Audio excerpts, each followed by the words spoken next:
Bison இந்த படத்தை தீபாவளிக்கு ரிலீஸ் ஆகுது, அதாவது அக்டோபர் 17ஆம் தேதியான நேற்று ரிலீஸ் ஆயிருந்துச்சு. ஸோ படத்தை பார்த்தாச்சு. வழக்கம் போல் மார்வி செல்வராஜ் அவரோட டைரக்ஷன் எப்படி இருக்குமோ அந்த ஸ்டைலில் இருந்தது. பட் கொஞ்சம் வித்தியாசம் தெரிஞ்சிருந்தாலுமே கூட இந்த படம் செம படமாக இருந்தது அப்படின்னு தான் சொல்லணும். நீங்கள் இந்த தீபாவளிக்கு டியூட் பாருங்கள், டீசல் பாருங்கள், பட் இந்த படத்தை கண்டிப்பாக மிஸ் பண்ணவே பண்ணாதீங்க அப்படின்னு தான் சொல்லணும். இது வரைக்கும் மாரி செல்வராஜ் எடுத்திருந்த பரியேறும் பெருமாள், வாழை, கர்ணன் போன்ற படங்களெல்லாம் தூக்கி சாப்பிட்ட படமாக தான் இந்த படம் அமைஞ்சிருக்குன்னு சொல்லலாம்.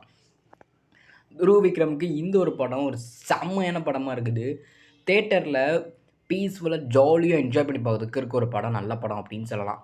இந்த படத்தோட மெயின் கான்செப்டே என்ன அப்படின்னா, தாழ்த்த குளத்துலேருந்து, அதாவது ரொம்பவே கீழே அடியிலேருந்து ஒரு பையன் எப்படி ஒரு பெரிய ஆள் ஆகுறாங்கிறது தான் அந்த ஒரு கதை.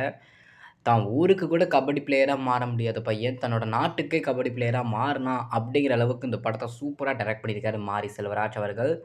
இந்த படத்தை நீங்கள் கண்டிப்பாக தேட்டரில் பாருங்கள். தேட்டரில் இதை மிஸ் பண்ணிடாதீங்க. இது ஒரு தேட்டரிக்கல் மெட்டர் அப்படின்னு தான் சொல்லணும்.